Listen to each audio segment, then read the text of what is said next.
Friends, myself doctor Amit Upadhyay, team CLC Sikar से।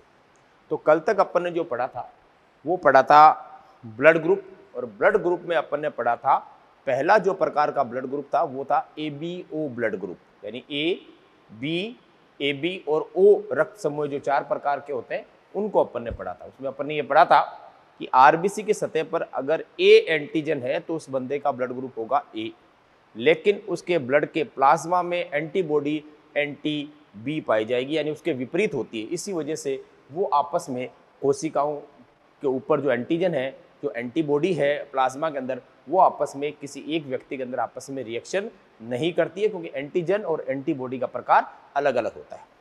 Clear? और B है, मान लो RBC की सतह पर एंटीजन, तो उसका ब्लड ग्रुप B हो जाएगा, और किसी के अंदर A और B दोनों है तो AB हो जाएगा, और किसी के ऊपर कोई भी एंटीजन नहीं है तो वो हो जाएगा O। इस प्रकार अपन ने बताया था कि सार्वत्रिक दाता जो है, यानी कि यूनिवर्सल डोनर है, वो ब्लड ग्रुप O है, क्योंकि उसकी RBC की सतह पर एंटीजन नहीं होती है, लेकिन ब्लड के प्लाज्मा में एंटीबॉडी एंटी-A और एंटी-B दोनों उपस्थित होती है। फिर अपन ने बात की कि AB ब्लड ग्रुप जो होता है वो सार्वत्रिक ग्राही है, यानी कि वो किसी से भी ब्लड ले सकता है, चाहे वो A हो, चाहे B हो, चाहे O हो, चाहे AB से हो, AB से ले ही सकता है, कोई दिक्कत है ही नहीं।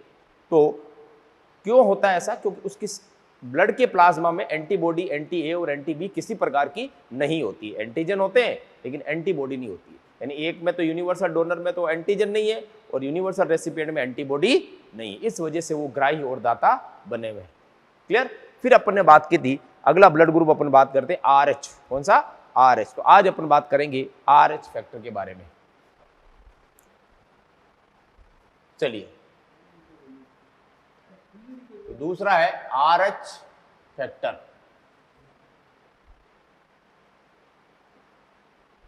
RH फैक्टर यानी RH कारक। RH कारक, सबसे पहली बात ये अपन ने कल हेडिंग लगाया था, RH का मतलब होता है रिसस मंकी। क्या होता है? रिसस मंकी, जो साउथ अफ्रीका में पाया जाता है। रिसस मंकी की RBC की सतह पर इस एंटीजन की खोज हुई थी। कौन से एंटीजन की? RH एंटीजन की खोज हुई थी रिसस मंकी के ऊपर, ठीक है ना, इसलिए इसको कहा गया है RH। तो अपन बात कर रहे हैं RH फैक्टर की जो खोज हुई थी वो रिसस नामक मंकी में हुई थी, इसलिए इसको अपन ने कह दिया है क्या, क्या नाम रखा अपन ने इसको? RH factor.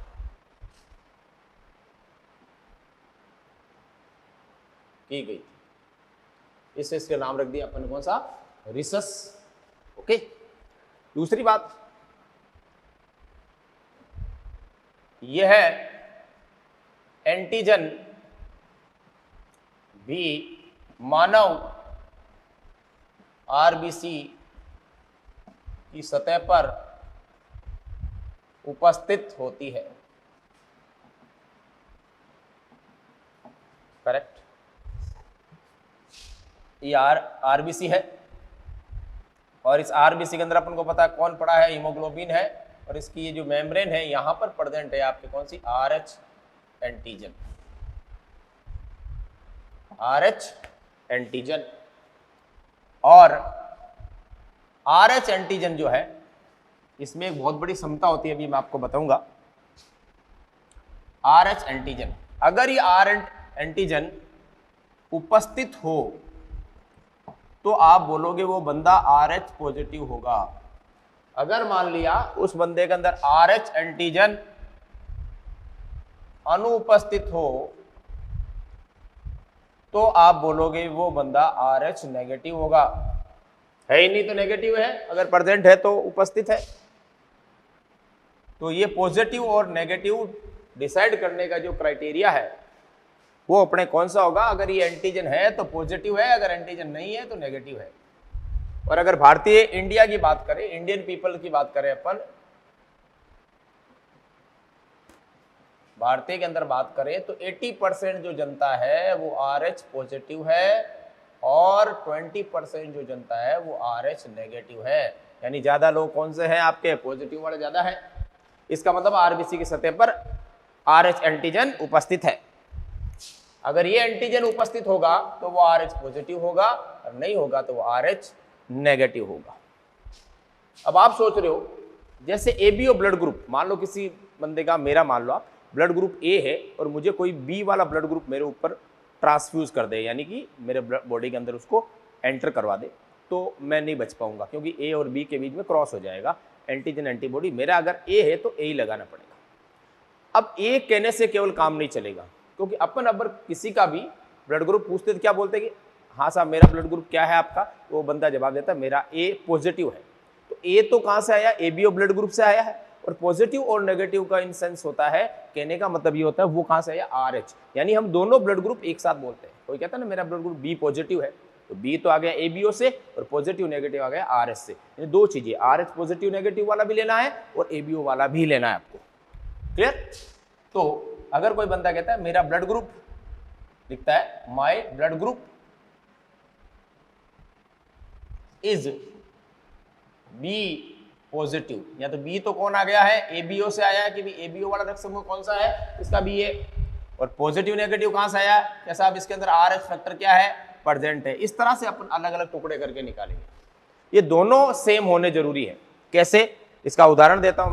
मान लो कोई RH नेगेटिव पर्सन है और उस बंदे को आपने ब्लड लगा दिया RH पॉजिटिव, तो मामला गड़बड़ नहीं होगा क्या, होगा ही, मर जाएगा वो तो।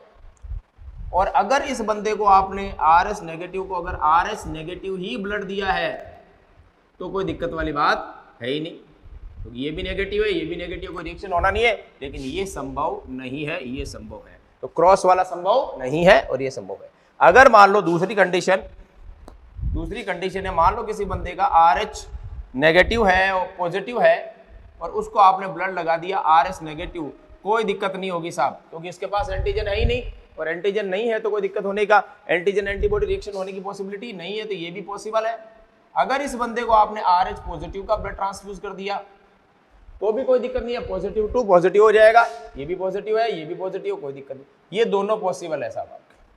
और इस कंडीशन में ये ध्यान रखना आप कि साहब ये पॉसिबल नहीं है, नेगेटिव वाले को आप पॉजिटिव नहीं लगा सकते। जैसे ही अगर मैं कहूं आपको एक एग्जांपल लेता हूं, अगर मान लो किसी बंदे का मैं लिखता हूं B पॉजिटिव, ब्लड ग्रुप क्या है, B पॉजिटिव, क्या इसको B नेगेटिव वाला दे सकता है क्या इसको B पॉजिटिव वाला दे सकता है क्या? दोनों ही दे सकते हैं, क्योंकि देखो आप ये RH क्या है, पॉजिटिव है, RH पॉजिटिव में देख लो नेगेटिव वाला भी दे सकता है और पॉजिटिव, ये फंडा अप्लाई कर दो आप। और B पॉजिटिव है, कोई दिक्कत नहीं है, ये भी आराम से दे सकता है, तो दोनों ही पॉसिबल है। इसे टिक लगा रहा हूं, इसका मतलब देना संभव है। अब दूसरा उदाहरण ले लो आप इसका, मान लो किसी बंदे का B नेगेटिव है, क्या उसको B पॉजिटिव वाला दे सकता है क्या? बोलिए साहब, पॉजिटिव है नेगेटिव वाले को, ये सिचुएशन आ गई, नेगेटिव है पॉजिटिव वाला नहीं दे सकता, उड़ाओ। क्या नेगेटिव वाला दे सकता है? बिल्कुल दे सकता है, कोई दिक्कत नहीं है इसमें, आराम से दे सकता है, नेगेटिव टू नेगेटिव है, कोई लोड नहीं, एंटीजन है ही नहीं। इस तरह से आपको पता होना चाहिए RH पॉजिटिव और नेगेटिव का क्या फर्क होता है। पहले आपको ब्लड ग्रुप मिलाना है ABO वाला, उसके बाद में RH एंटीजन बताना है। ये दो केस ऐसे बनते हैं। अब इसके अंदर मान लो गलती से ऐसा हो जाए, मिस मैचिंग हो जाए, मिस ट्रांसफ्यूजन हो जाए, प्रोबेबल गलती से हो जाता है, उस समय क्या प्रायिकता बनती है व्यक्ति के बचने की और मरने की। इसलिए RH मिस मैचिंग के दो उदाहरण दिए हुए हैं आपके NCERT में। एक तो दिया हुआ है, मान लो किसी गलती से किसी को पॉजिटिव का नेगेटिव, नेगेटिव पॉजिटिव ब्लड चला जाए, वो भी उदाहरण से मैं आपको एक्सप्लेन कर दूंगा। दूसरा है, मान लो कोई गर्भवती महिला हो, उसके अंदर पेट में बच्चा RH पॉजिटिव हो और गर्भवती महिला नेगेटिव हो, उस कंडीशन में उस बच्चे को नुकसान हो सकता है, उसकी माँ को भी नुकसान हो सकता है। ये दो ऐसी कंडीशन आपको याद रखनी है जो एग्जाम में पूछी जाती है। कौन सी? एक तो गलत ब्लड ट्रांसफ्यूजन का होना, दूसरा अगर पॉजिटिव नेगेटिव मदर है और उसके अंदर जो फीटस डेवलप हो रहा है वो पॉजिटिव हो रहा है, उस कंडीशन में इस तरह की मिस मैचिंग की या मिस हैपनिंग की संभावनाएं ज्यादा होगी। चलिए साहब, ये आप पहले नोट कीजिए, इसका स्क्रीनशॉट लीजिए, फिर अपन आगे बढ़ते हैं।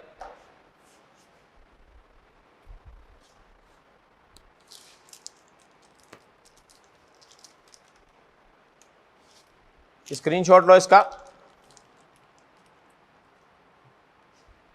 चलिए क्लियर।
चलिए साहब, अब अपन बात करते हैं आरएस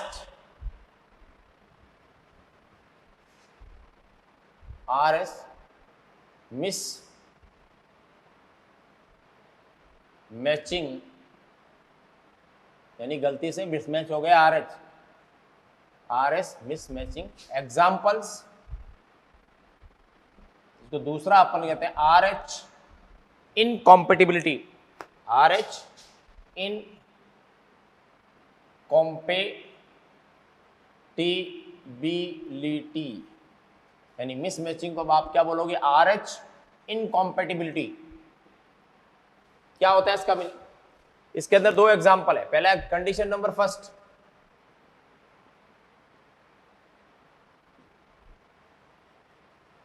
फर्स्ट, कंडीशन के अकॉर्डिंग है। पहला एग्जाम्पल है ब्लड ट्रांसफ्यूजन।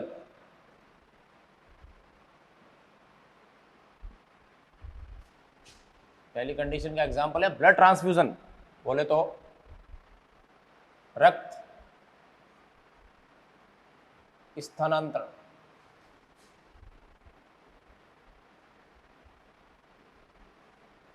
यानी किसी, मान लो कि मुझे बी पॉजिटिव ब्लड की नीड है, तो मुझे बी पॉजिटिव ही ब्लड देना पड़ेगा, जो मोस्ट आइडियल माना गया।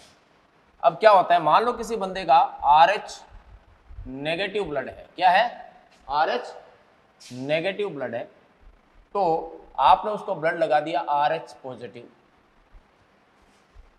आरएच नेगेटिव है, आपने ब्लड कौन सा दिया उसको, आरएच पॉजिटिव। अब इस समय क्या सीन होगा देखो आप, जब हिंदी मीडियम में, जब आरएच नेगेटिव रक्त समूह वाले व्यक्ति को आरएच पॉजिटिव रक्त समूह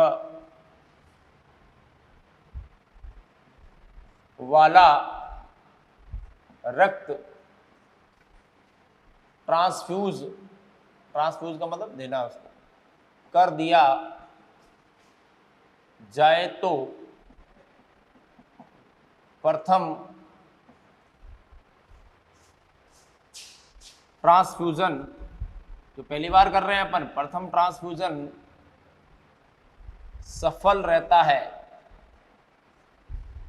यानी गलती से किसी, उदाहरण ले अपन और बेटर, मान लो बी नेगेटिव है, इसको आपने ब्लड लगा दिया क्या, बी पॉजिटिव। ये तो सेम ही है, बी तो एबीओ में तो कोई गड़बड़ है नहीं, गड़बड़ किसमें, पॉजिटिव और नेगेटिव में।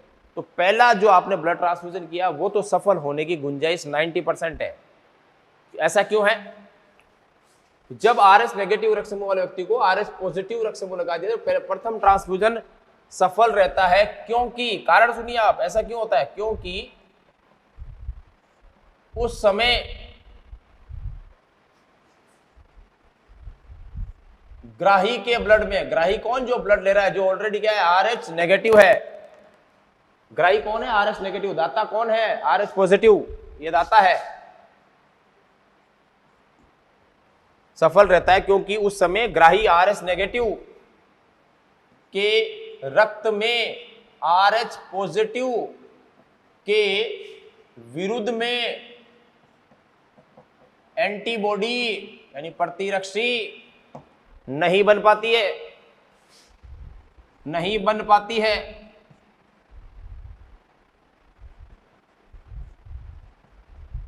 इसलिए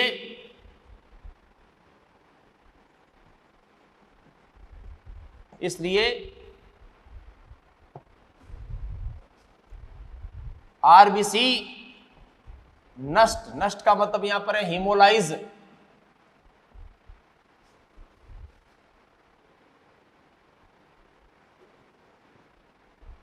हीमोलाइसिस नहीं हो पाता है।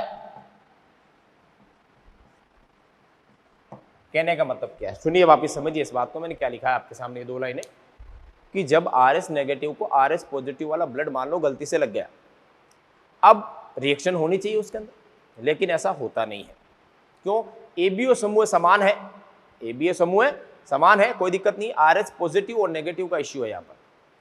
तो नेगेटिव वाले के अंदर जैसे ही पॉजिटिव आरएच जाता है, इमीडिएट दोनों के बीच में रिएक्शन नहीं हो पाती है, क्योंकि रिएक्शन आरएच पॉजिटिव नेगेटिव के बीच में नहीं होगी। जब आरएच पॉजिटिव आरएच नेगेटिव के विरोध में क्या बनाएगा? एंटीबॉडी। क्या बनाएगा? एंटीबॉडी। और जब तक एंटीबॉडी नहीं बनेगी वो उसको नष्ट नहीं करेगा। इसलिए प्रथम बार में एंटीबॉडी विकसित बहुत कम होती है, बहुत कम। इसलिए थोड़ा बहुत ब्लड का आरबीसी का डिस्ट्रक्शन या हीमोलाइसिस हो सकता है, 90% आरबीसी सेफ रहती है। क्लियर? तो फर्स्ट ट्रांसफ्यूजन में इतना लोड नहीं आता है, इतनी नष्ट नहीं होती है कि थोड़ी बहुत आरबीसी हीमोलाइज होती है। 100% आरबीसी हीमोलाइज नहीं होती। इसलिए प्रथम जो हो मिसमैचिंग आरएच नेगेटिव पॉजिटिव वाला है वो सफल रहता है। अब सेम कंडीशन को मैं रिपीट करता हूं, यदि लेकिन उसके ब्लड के अंदर पता है आपको आरएच पॉजिटिव के विरुद्ध एंटीबॉडी बन चुकी है। अब अगली बार ये आरएच पॉजिटिव को लेने के लिए टॉलरेट नहीं करेगा। जैसे ही आरएच पॉजिटिव ब्लड आएगा, ऑलरेडी इसके अंदर जो ग्राही है, जो डोनर है, वो आरएच नेगेटिव दे रहा है, ठीक है ना। जैसे ही आरएच पॉजिटिव आरएच नेगेटिव के अंदर सेम व्यक्ति सेम कंडीशन के अंदर आरएच व्यक्ति क्या है? आरएच नेगेटिव है जो ले रहा है। जो रिसीवर है वो क्या है? RH negative. जो डोनर है वो क्या है? आरएच पॉजिटिव है, देने वाला, दाता और ग्राही।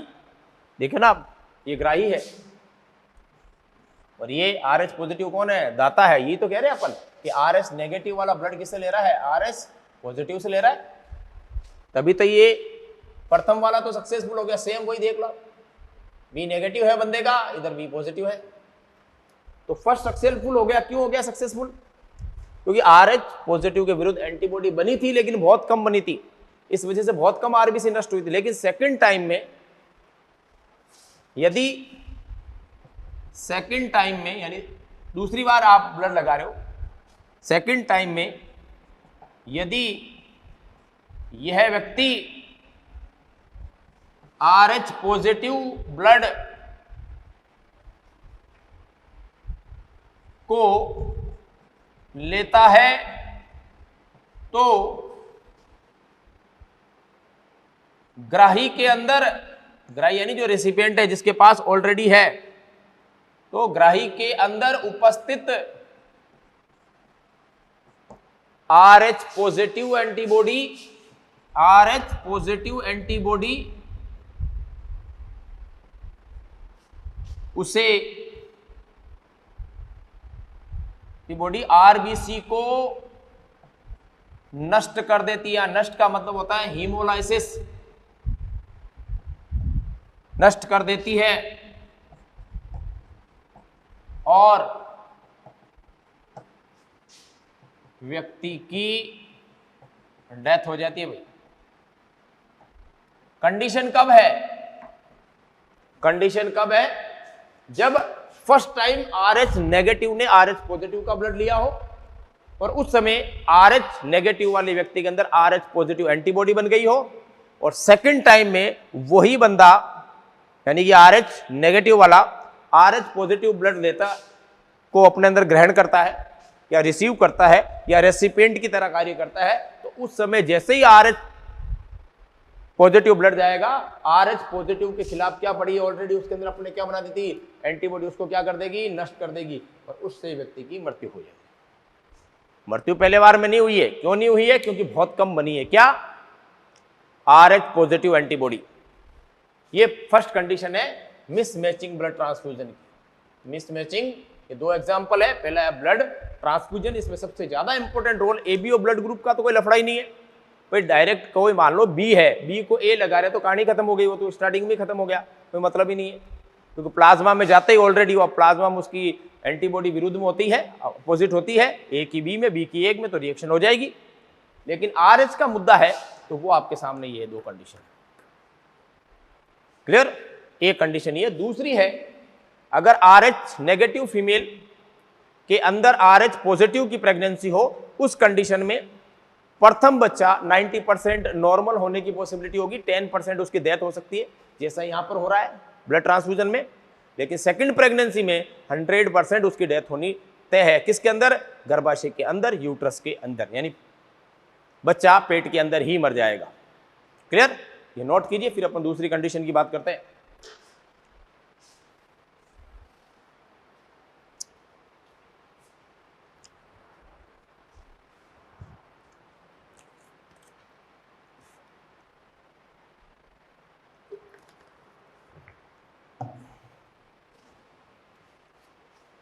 मानव शरीर में आरबीसी की सतह पर अगर अपन माने एंटीजन की संख्या के आधार पर, उनकी प्रकृति के आधार पर, उनकी रिएक्शन के आधार पर अपन माने तो 32 प्रकार के ब्लड ग्रुप खोजे गए हैं अभी तक।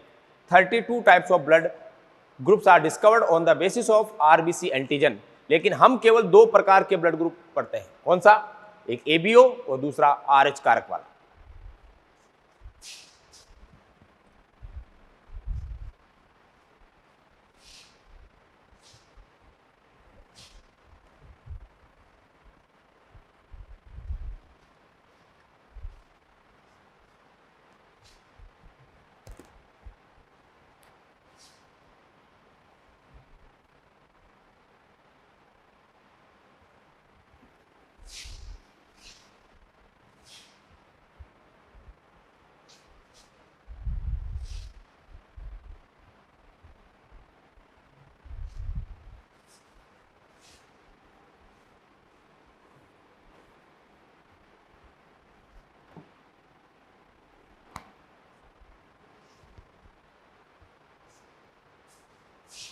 चलिए आगे बढ़ते हैं। दूसरा एग्जांपल लीजिए आप, कंडीशन नंबर 2,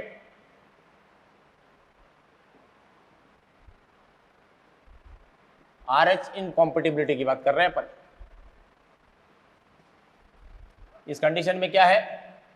यदि आरएच नेगेटिव माता में आरएच पॉजिटिव भ्रूण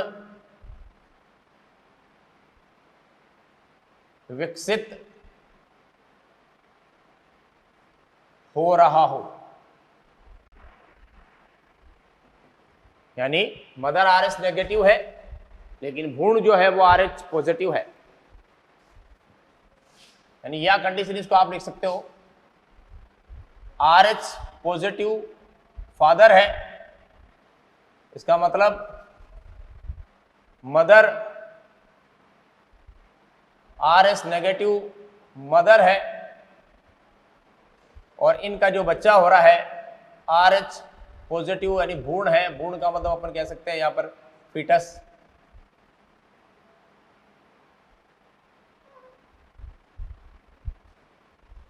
क्लियर? यानी फादर आरएच पॉजिटिव है, मदर आरएच नेगेटिव है, और फीटस जो डेवलप हो रहा है वो आरएच पॉजिटिव है। तो इसके अंदर ये कंडीशन एप्लीकेबल है, यानी इसमें ये लागू होती है। इसलिए आरएच नेगेटिव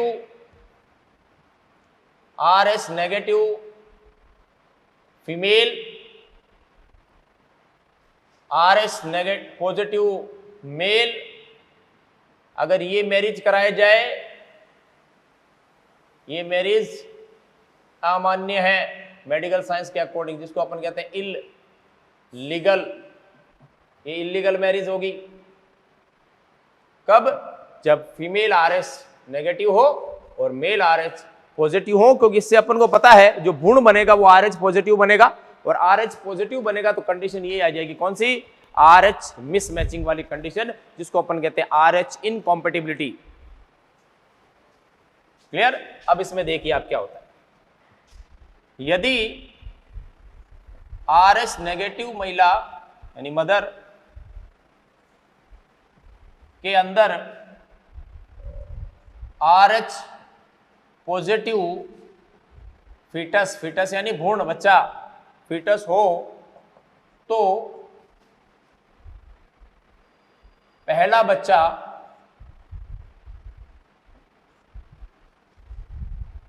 नॉर्मल होता है,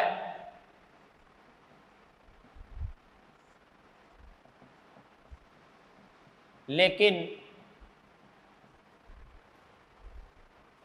इस समय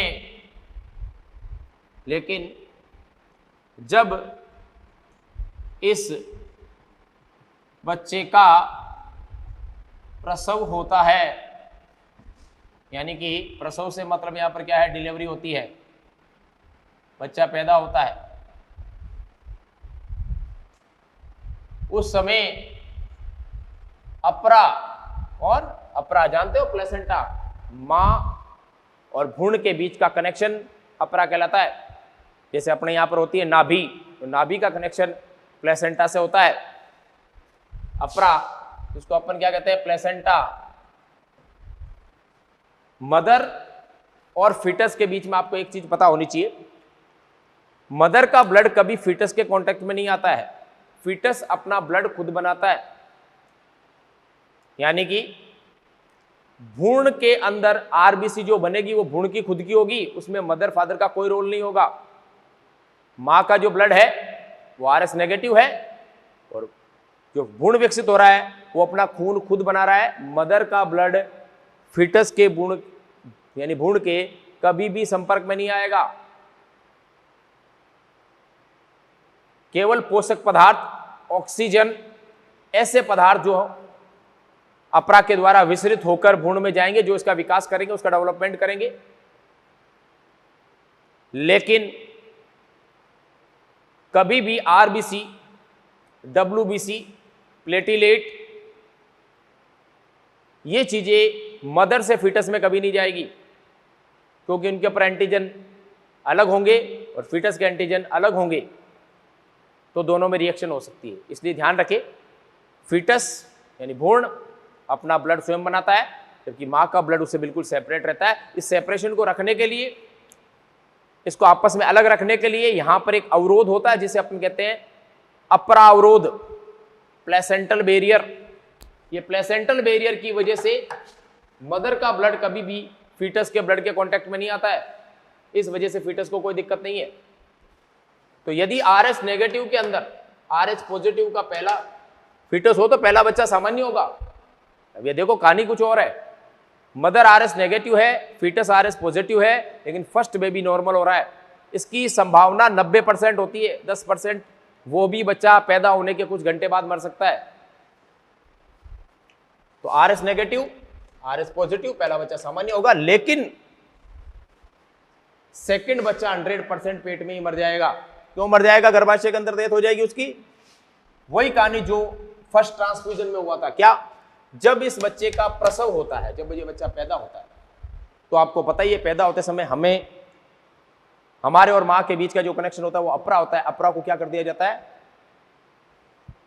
भ्रूण के, अब बच्चा पैदा हो गया, अब इसे आप न्यू बॉर्न बेबी कह सकते हो, जो नवजात शिशु है उसके बिल्कुल नाभि के पास से काट दिया जाता है। जो एंड में अपनी नाभि बनी है वो उसी का ही भाग है, जिसको नाभि रज्जु कहते हैं, अपन अम्बलाइकल कॉर्ड कहते हैं, और इसे अम्बलाइकस कहते हैं।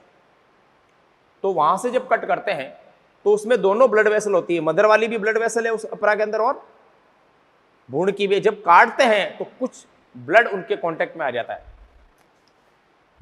उस प्रसव होता है। इस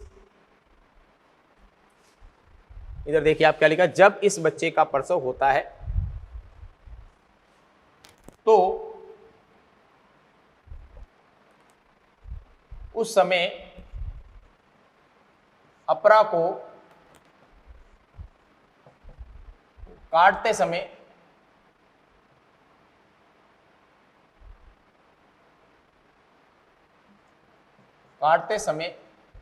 मदर तथा फीटस का ब्लड आपस में संपर्क में आता है,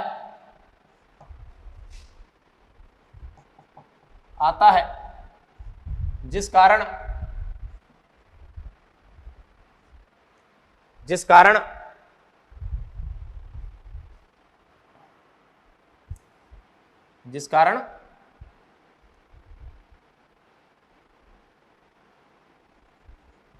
भ्रूण की आरएच पॉजिटिव एंटीजन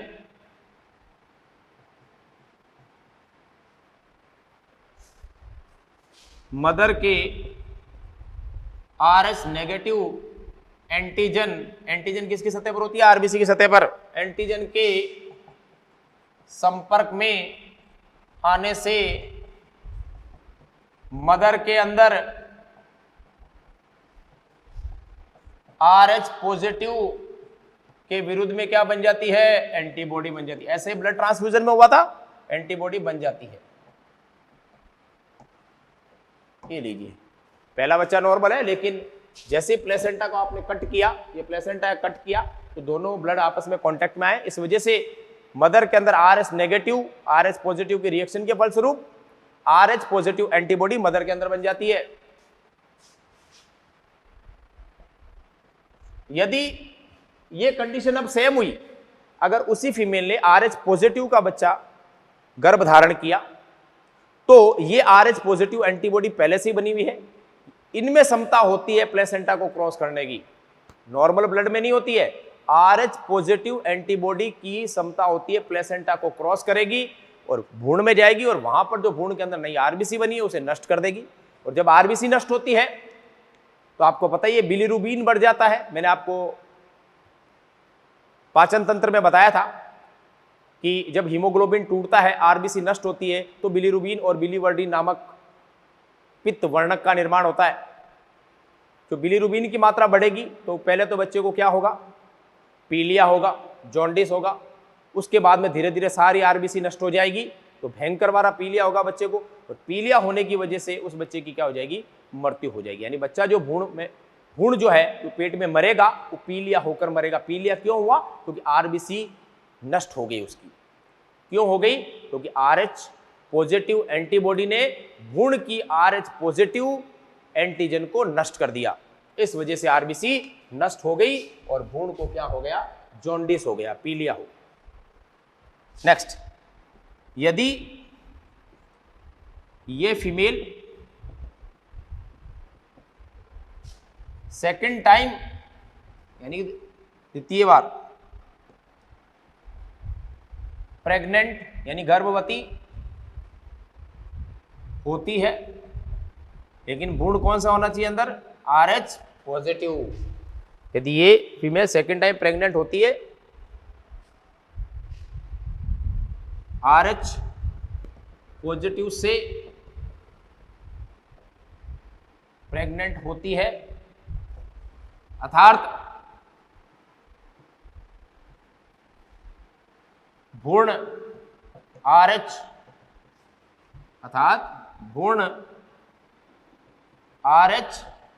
पॉजिटिव होता है, तो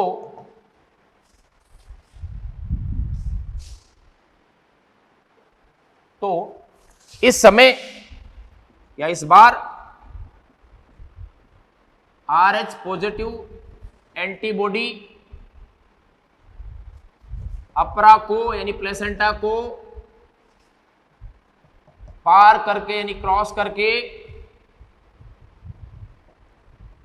भ्रूण की RBC को नष्ट कर देती है, क्योंकि RH पॉजिटिव और RH पॉजिटिव एंटीबॉडी में रिएक्शन हो जाएगी, नष्ट कर देती है। और भ्रूण को पहले पीलिया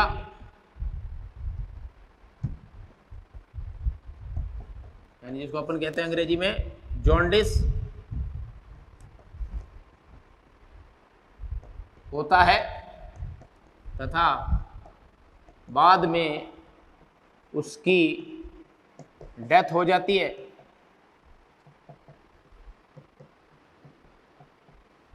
इसे इरिथ्रो मतलब RBC नष्ट होने से मौत हुई है, इरिथ्रो ब्लास्टो यानी कि RBC ब्लास्टो का मतलब ब्लास्ट हो गई, नष्ट हो गई। फिटेलिस का मतलब होता है भ्रूण, फीटस, फिटेलिस अंग्रेजी में लिख रहा हूं। इरिथ्रो मतलब RBC, ब्लास्टो का मतलब नष्ट हो गई, किसकी, फीटस की। फिटेलिस रोग कहते हैं। इसलिए शादी करते समय ध्यान रखना, ठीक है ना भाई। और कर भी लिए तो कोई दिक्कत नहीं है बाद में, अंग्रेज इंजेक्शन लगा देंगे, बचाव के उपचार भी है अपने पास, लेकिन ये मैरिज इलीगल है, ध्यान रखना। कुंडली बाद में मिलाना, पहले ब्लड ग्रुप मिलाना भाई, ठीक है। चलिए तो ये लिखो फटाफट, ये चीज आपको भी पता होनी चाहिए, घर में भी बताना चाहिए, मोहल्ले वालों को, दोस्तों को, सबको बताना ये चीज कि भाई साहब ये ध्यान रखना, मामला गड़बड़ हो जाएगा, और हो गया तो कोई बात नहीं, इंजेक्शन जरूर लगवा देना, ठीक है। ये नोट करो फटाफट।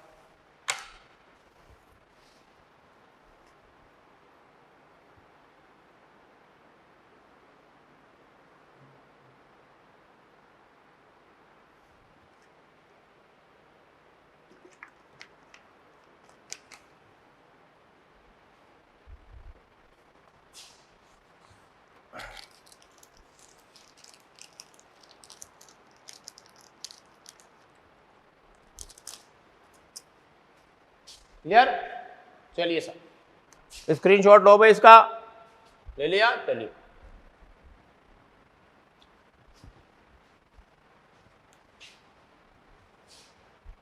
तो एनसीईआरटी पढ़ लेना, बस फंडा यही है, वही RH पॉजिटिव एंटीबॉडी बन जाती है।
चलिए, इरिथ्रोब्लास्टोफिटेलिस से बचने हेतु डिलीवरी यानी कि प्रसव के तुरंत पश्चात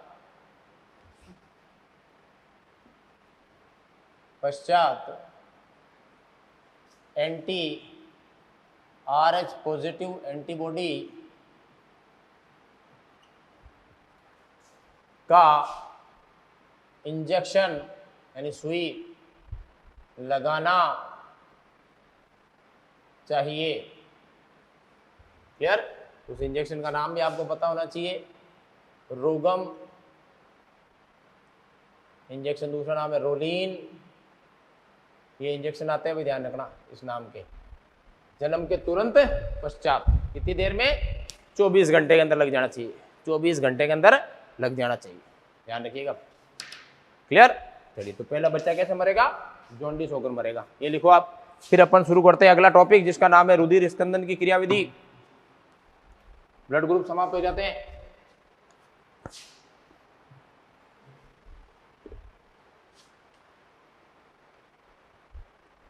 ओके, चलिए तो भाई ये इंजेक्शन लगा के बच सकते हो, हाथों हाथ डॉक्टर लगा देगा।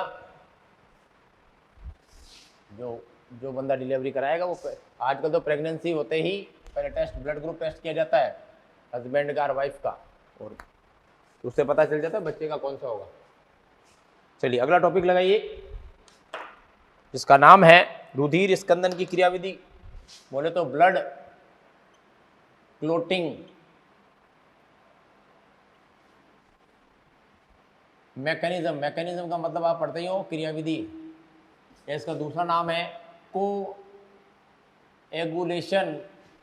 इसके अंदर क्या है, तीसरा नाम है केड प्रोसेस, हिंदी में लिखा हुआ है सोमापी प्रक्रिया, ये अंग्रेजी में लिखा हुआ है कोष्टक के अंदर। तीनों नाम याद होने चाहिए आपको, इन सब का मतलब यही कि होता है क्या? रक्त स्कंदन, खून का जमना कहीं लग जाती है, कुछ समय पश्चात ब्लड आना रुक जाता है, उस प्रक्रिया को अपन क्या कहते हैं? रुधिर स्कंदन।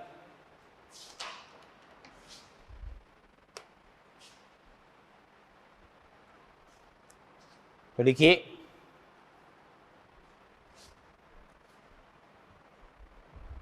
ब्लड क्लोटिंग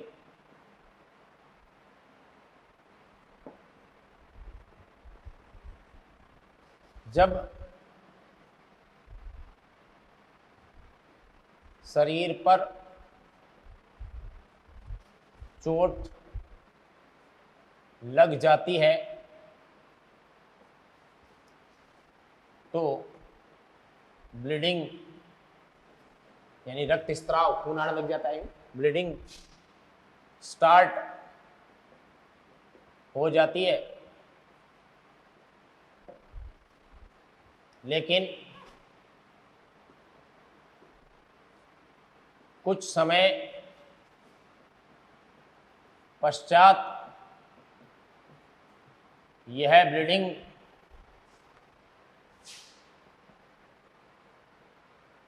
अपने आप रुक जाती है।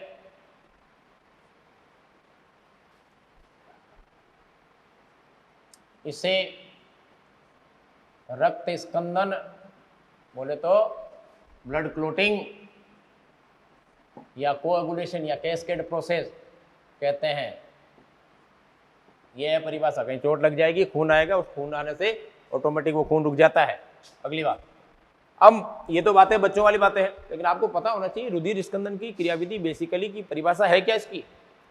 ब्लड क्लोटिंग की परिभाषा क्या है? इसकी परिभाषा है हमारे ब्लड में, ब्लड के कौन से भाग में? गुलित भाग, जिसको अपन कहते हैं प्लाज्मा। हमारे ब्लड के, पूरा ही लिख देता हूं, हमारे ब्लड के प्लाज्मा में 13 प्रकार के स्कंदन कारक पाए जाते हैं। कितने क्लोटिंग फैक्टर होते हैं? 13 प्रकार। 13 प्रकार के क्लोटिंग फैक्टर पाए जाते हैं। 13 टाइप के क्लोटिंग फैक्टर पाए जाते हैं। ये सभी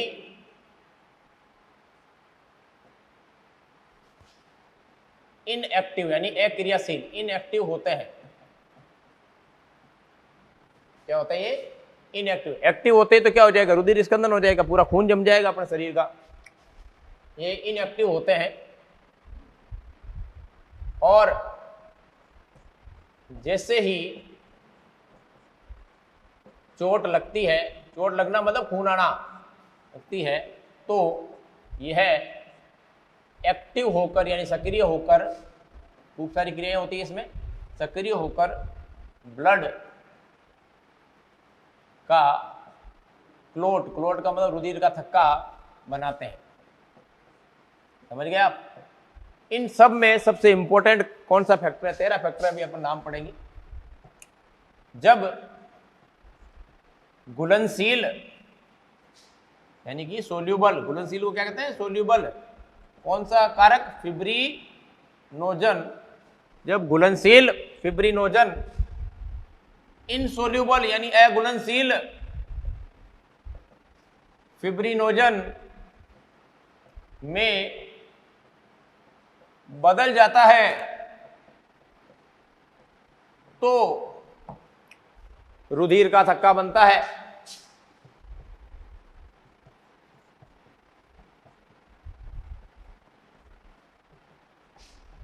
यानी जो सोल्यूबल फिब्रिनोजन है वो इनसोल्यूबल फिब्रिनोजन में बदल जाता है, तब रुधिर का थक्का बनता है। यही इसकी परिभाषा है। क्या? इनसोल्यूबल, सोल्यूबल फिब्रिनोजन का इनसोल्यूबल में बदलना ही क्या है? रुधिर का थक्का। जब तक ये नहीं बदलेगा, चाहे कितनी भी प्रक्रिया हो जाए, क्लोट नहीं बनेगा। इसलिए खूब सारी प्रक्रियाएं होती है, इसलिए टाइम ज्यादा लग जाता है। अगला बोल, रक्त स्कंदन कारकों यानी कि ब्लड क्लोटिंग फैक्टर का निर्माण आपसे कोई पूछे कहां होता है, लीवर में होता है। अधिकतर फैक्टर कहां बनेंगे, लीवर में बनेंगे। अगली बात, विटामिन के, कौन सा विटामिन, विटामिन के क्लोटिंग फैक्टर्स के संश्लेषण यानी कि सिंथेसिस यानी बनाने हेतु के लिए आवश्यक है, ध्यान रखना।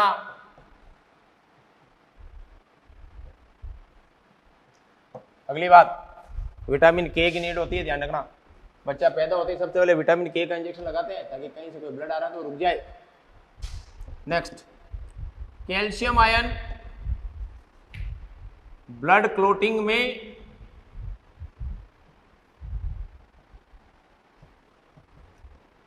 महत्वपूर्ण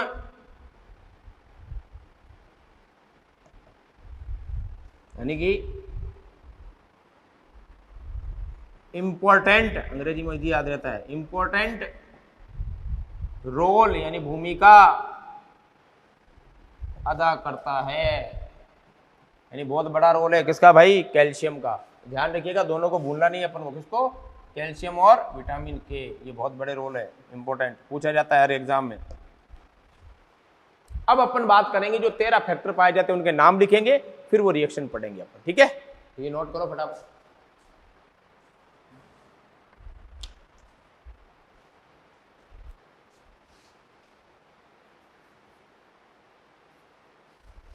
ओके गाइस, और अब आई थिंक अपन फैक्टर की बात, कल नाम लिखेंगे, मैकेनिज्म पढ़ेंगे, उसके बाद अपन हार्ट की संरचना प्रारंभ करेंगे, ठीक है। ध्यान रखिएगा, कल वापस अपन मिलते हैं। Okay, take care of yourself.